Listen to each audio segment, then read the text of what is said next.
नमस्कार, जनता टीवी देख रहे हैं आप। आपके साथ मैं हूं अंजलि भंडारी और बात करेंगे देवभूमि उत्तराखंड की। बड़ी खबर आ रही है देहरादून से, बड़ी जानकारी देहरादून से। टिहरी डैम विवाद मामला, जी हां, टिहरी डैम विवाद मामला, रॉयल्टी को लेकर यूपी उत्तराखंड के बीच विवाद 1.5 दशक से सुप्रीम कोर्ट में ये पूरा मामला चल रहा है। तो आज भी यूपी को जाता है 25% रॉयल्टी।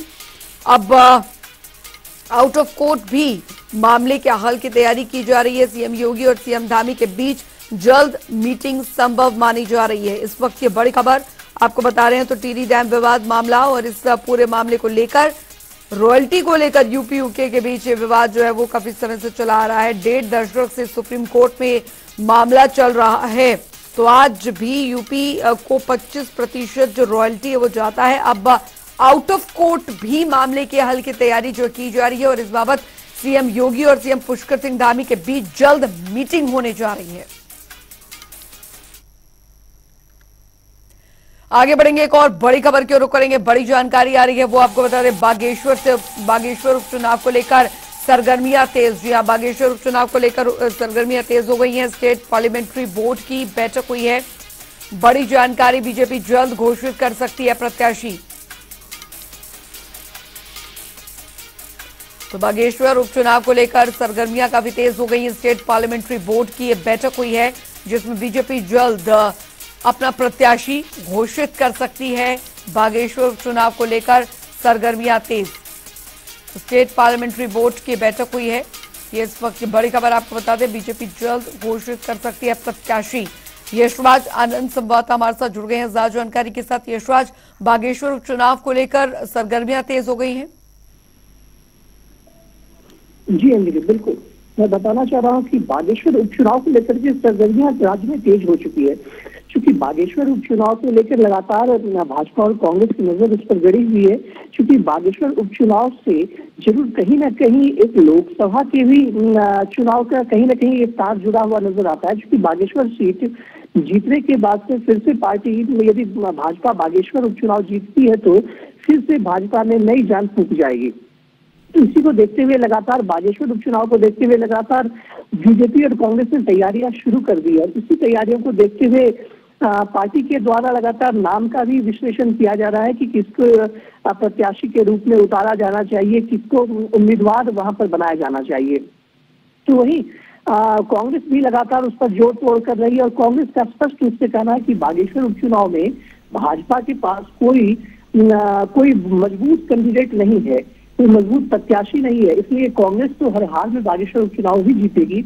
और कांग्रेस ने स्पष्ट रूप से कहा कि बागेश्वर उपचुनाव में एक बहुत बड़ी बात है, क्योंकि बागेश्वर उपचुनाव जो है वो आरक्षित सीटों में से आता है। तो आरक्षित सीट में से जरूर वहां पर कांग्रेस की ही विजय होगी। क्योंकि यदि बात की जाए पिछले बार की, तो चंदन रामदास जो बागेश्वर उपचुनाव से जीत आए थे, तो उन्होंने भाजपा के ही कैंडिडेट थे।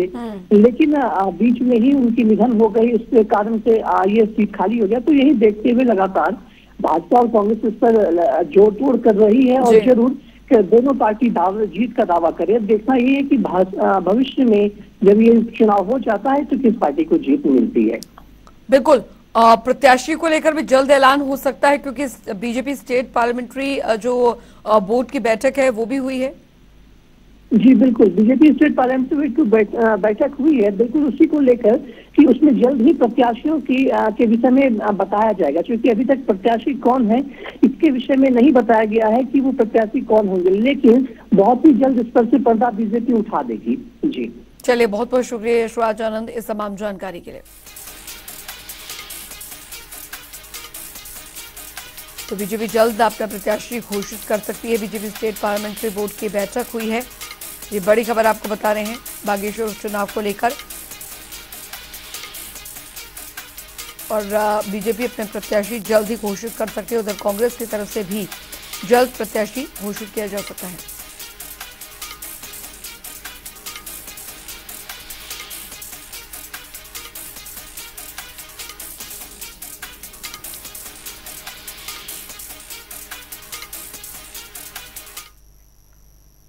रुक करेंगे अगली बड़ी खबर की और। बड़ी जानकारी आ रही है वो आपको बता दें। बड़ी और अहम जानकारी बताने जा रहे हैं आपको। देहरादून से परेड ग्राउंड में बनाया जा रहा है ट्रैक। इस वक्त की बड़ी खबर, घास सटाकर अब ट्रैक बनाया जा रहा है। एमएलए खजुआन दास ने ग्राउंड का निरीक्षण किया है। देहरादून से बड़ी खबर, परेड ग्राउंड में ये ट्रैक बनाया जा रहा है, घास हटाकर अब ये ट्रैक बनाया जा रहा है। एमएलए खजुआन दास ने ग्राउंड का निरीक्षण किया है। तो बड़ी जानकारी आपको बता दें, परेड ग्राउंड देहरादून के परेड ग्राउंड में ये ट्रैक का निर्माण यहाँ पर किया जा रहा है, घास हटाकर अब ये ट्रैक इस परेड ग्राउंड में रहेगा। एमएलए खजुआन दास ने ग्राउंड का निरीक्षण किया है। तो बड़ी और अहम जानकारी, परेड ग्राउंड में बनाया जा रहा है ये ट्रैक। इस वक्त ये बड़ी और अहम खबर आपको बता दें, घास हटाकर अब ये ट्रैक जो है वो बनाया जा रहा है। परेड ग्राउंड में ये ट्रैक बनाया जा रहा है, इस वक्त की बड़ी खबर आपको बता दें, घास हटाकर ये ट्रैक का निर्माण यहाँ पर किया जा रहा है।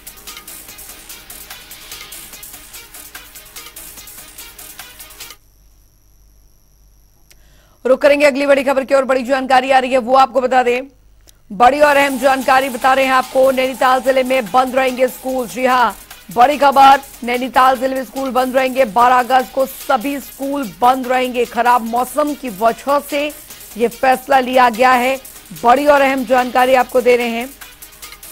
तो जो स्कूल हैं वो बंद रहेंगे 12 अगस्त को सभी स्कूल।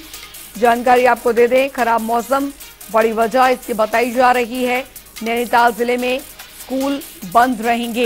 इस वक्त की बड़ी खबर, 12 अगस्त को सभी स्कूल बंद रहेंगे। ये बड़ी और अहम जानकारी आ रही, खराब मौसम की वजह से ये फैसला लिया गया। योगेश शर्मा संवाददाता हमारे साथ जुड़ गए हैं ज्यादा जानकारी के साथ। योगेश, खराब मौसम के चलते फिलहाल स्कूल जो है वो बंद रहेंगे।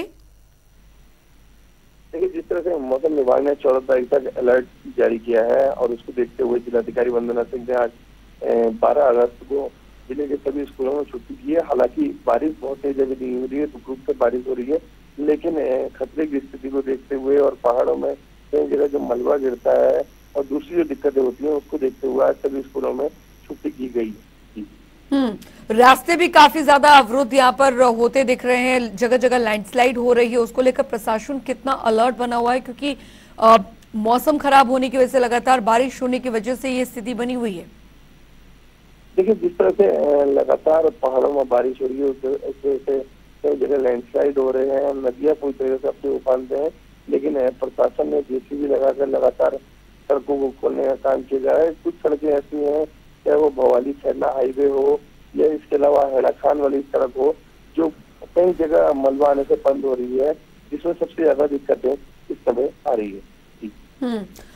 योगेश, फिलहाल अभी राज्य मौसम विभाग का क्या कुछ पूर्वानुमान है, कब तक ये मौसम जो है ऐसे खराब बना रहेगा? देखिए, मौसम विभाग ने 14 तारीख तक अलर्ट जारी किया है, जिनमें कई जिलों में रेड अलर्ट जारी किया गया है, कई जिलों में ऑरेंज अलर्ट जारी किया गया है।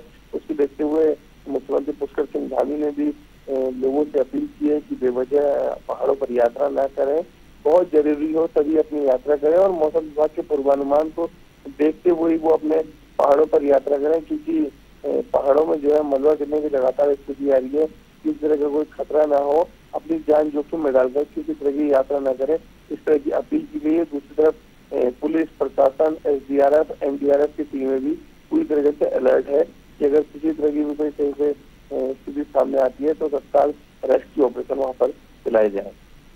लेकिन योगेश, अभी फिलहाल की स्थिति यहाँ पर यह है कि लगातार बारिश उत्तराखंड में जो है वो कहर बरपाए हुए है। नैनीताल की अगर यहाँ पर बात की जाए तो यहाँ पर काफी नुकसान भी हाल फिलहाल जो बारिश हुई है उसकी वजह से हुआ है।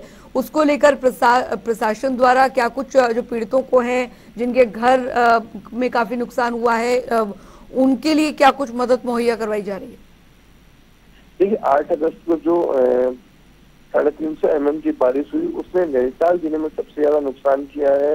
यहाँ कई नदी नाले उफान पर आए, जिससे सड़कों में ऐसे जलभरा हुआ कि सड़कें ही पूरी तरीके से नदियां की तरह लगने लगी। उसमें चाहे कलसिया नाले से हो, रक्सिया नाले से हो, कई सारे मकान यहाँ पर जमींदोज हो गए। लोगों को रेस्क्यू प्रशासन ने किया। अभी भी लोग जो है यहाँ पर अपने पूरी तरीके से खतरे की स्थिति में रह रहे हैं और सुरक्षित स्थानों पर उन्हें रखा गया है। हालांकि प्रशासन उनके लिए रहने खाने की सभी तरह की व्यवस्थाएं की गई हैं, लेकिन अभी भी कुछ क्षेत्र ऐसे हैं जहाँ पे पूरी तरह से खतरा बना हुआ है, क्योंकि उस तरह से जो नाले बहते हैं वो अपने रौद्र रूप में पूरी तरीके से है। तो उसको देखते हुए भी लोग अभी कहीं ना कहीं डर के साए में रहने को मजबूर है। चलिए, बहुत बहुत शुक्रिया योगेश शर्मा इस तमाम जानकारी के लिए। तो खराब मौसम की वजह से आज स्कूल बंद रहेंगे नैनीताल में। नैनीताल जिले में सभी जो स्कूल हैं वो आज बंद रहेंगे। खराब मौसम, बारिश की वजह से 12 अगस्त को सभी स्कूल बंद रहेंगे।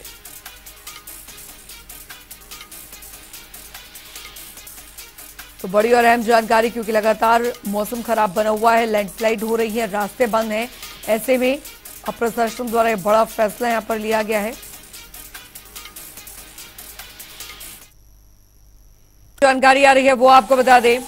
बड़ी और अहम खबर, भारी बारिश से कोटद्वार में काफी नुकसान हुआ है। बड़ी खबर आपको बता रहे हैं, बड़ी जानकारी। सीएम धामी ने हवाई सर्वे किया है, खो नदी पुल का निरीक्षण भी किया है। बड़ी और अहम जानकारी, मालन नदी पर बने पुल का जायजा लिया है मुख्यमंत्री ने। हवाई सर्वेक्षण यहां पर किया गया है। तो कोटद्वार से बड़ी खबर, सीएम धामी ने हवाई सर्वे किया है, खो नदी पुल का निरीक्षण उन्होंने किया है। तस्वीरें हम आपको दिखा रहे हैं। मालन नदी पर बने पुल का भी जायजा मुख्यमंत्री ने लिया है। तो भारी बारिश से कोटद्वार में काफी हद तक नुकसान हुआ है। सीएम धामी ने हवाई सर्वे किया है।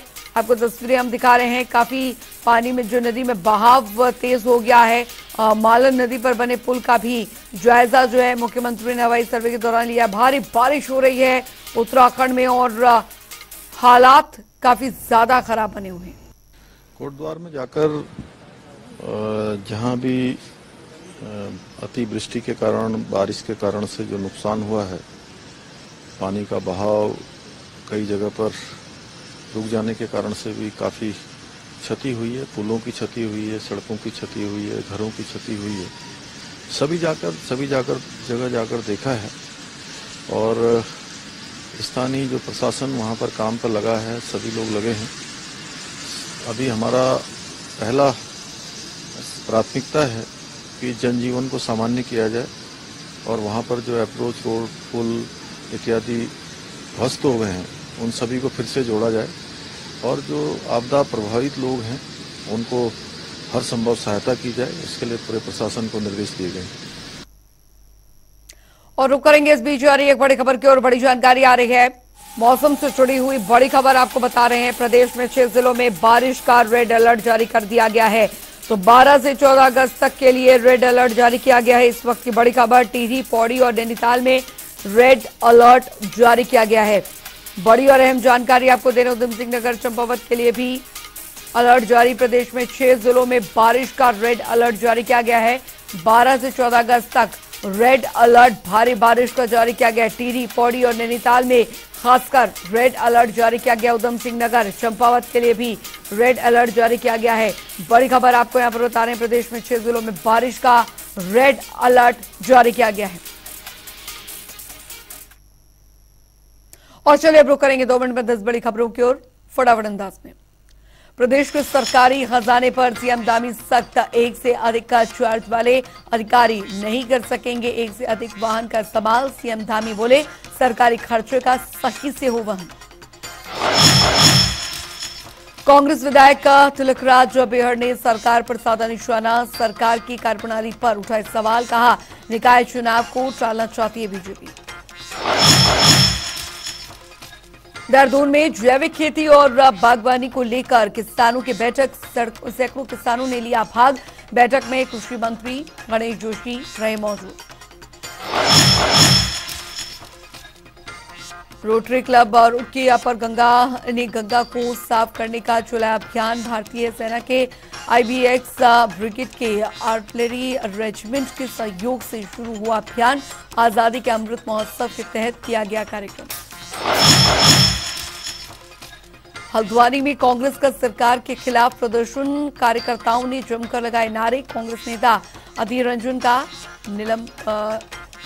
बताया गलत। हरिद्वार शहर में आई फ्लू के आंकड़ों में लगातार हो रही वृद्धि, मामले की गंभीरता को देखते हुए स्वास्थ्य विभाग अलर्ट।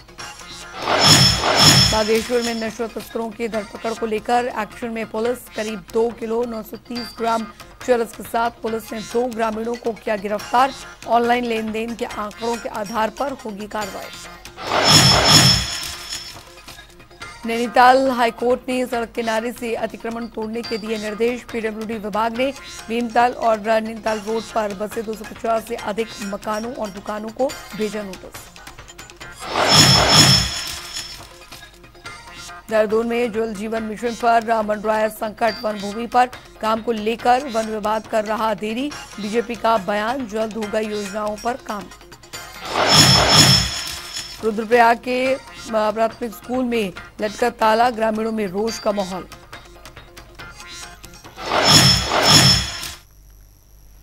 चलिए खबरों में आगे बढ़ेंगे। उत्तराखंड के मुख्यमंत्री पुष्कर सिंह धामी दौरे पर हरिद्वार पहुंचे और जहां पर उन्होंने वेद निकेतन आश्रम में आयोजित भागवत कथा में प्रतिभाग किया। बता दें कि पुरुषोत्तम मास में आयोजित होने वाले धार्मिक कार्यक्रम में गुजरात के कैबिनेट मंत्री सहित कई विधायक मौजूद रहे। इस दौरान सीएम धामी ने आपदा को लेकर मीडिया से बातचीत की और कहा कि सभी जिलों के जिलाधिकारी को मोर्च पर यहां पर रखा गया है और सीएम धामी ने श्रद्धालुओं से मौसम की स्थिति को देखते हुए विधि आपदा के समय में मिलने वाले सहयोग के सवाल पर भी जवाब दिया। मानसून सक्रिय रहा है और अतिवृष्टि हुई है, उसके कारण से पूरे प्रदेश के अंदर अनेकों स्थानों पर, चाहे आज हमारा चमोली जनपद हो, रुद्रप्रयाग हो, उत्तरकाशी, पौड़ी जनपद में कोटद्वार, दुगड्डा, उसके आसपास का क्षेत्र, नैनीताल का हल्द्वानी, रानीबाग, काठगोदाम वाला क्षेत्र, उधम सिंह नगर में सितारगंज, खटीमा, काशीपुर, बाजपुर, अनेकों स्थान जलमग्न हो गए हैं, जिसके कारण से अनेकों स्थानों पर सड़कों का नुकसान हुआ है, पेयजल की लाइनों का नुकसान हुआ है, पुल क्षतिग्रस्त हुए हैं, जनहानि भी हुई है। इसके साथ साथ अन्य प्रकार की जो हानियां आपदा में हुई हैं, सभी स्थानों पर सभी जिलों के अधिकारियों को कहा गया है कि तत्काल जो घटना स्थल हैं उन स्थलों पर पहुंचें और लोगों को जो तत्कालिक मदद हो सकती है वो मदद करें।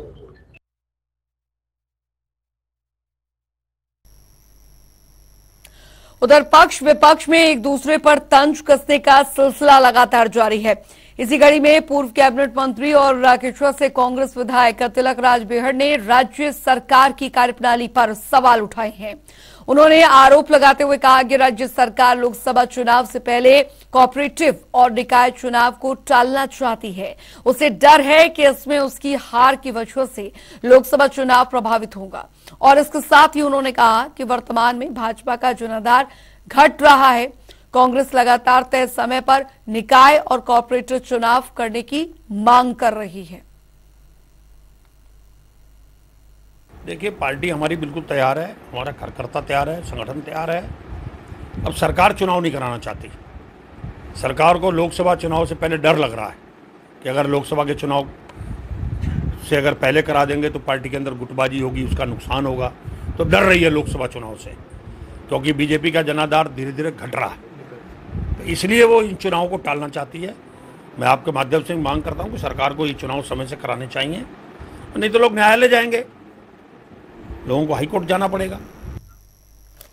उधर मुख्यमंत्री पुष्कर सिंह धामी ने राज्यों के राजस्व अर्जन को लेकर बड़ा फैसला लिया है। राजस्व अर्जन के साथ साथ अब खर्चे में कटौती के लिए अहम निर्णय लिए गए हैं, जिसके तहत सीएम धामी के निर्देशों पर राज्य संपत्ति विभाग ने आदेश जारी किए हैं कि ज्यादा चार्ज वाले किसी भी अधिकारी को एक से ज्यादा वाहन इस्तेमाल नहीं करने दिए जाएंगे। मुख्यमंत्री का कहना है कि राज्य के विकास में जरूरी है कि एक एक पाई का सही इस्तेमाल हो, जिसके लिए हर महीने राजस्व अर्जन की समीक्षा बैठकें आयोजित की जा रही हैं।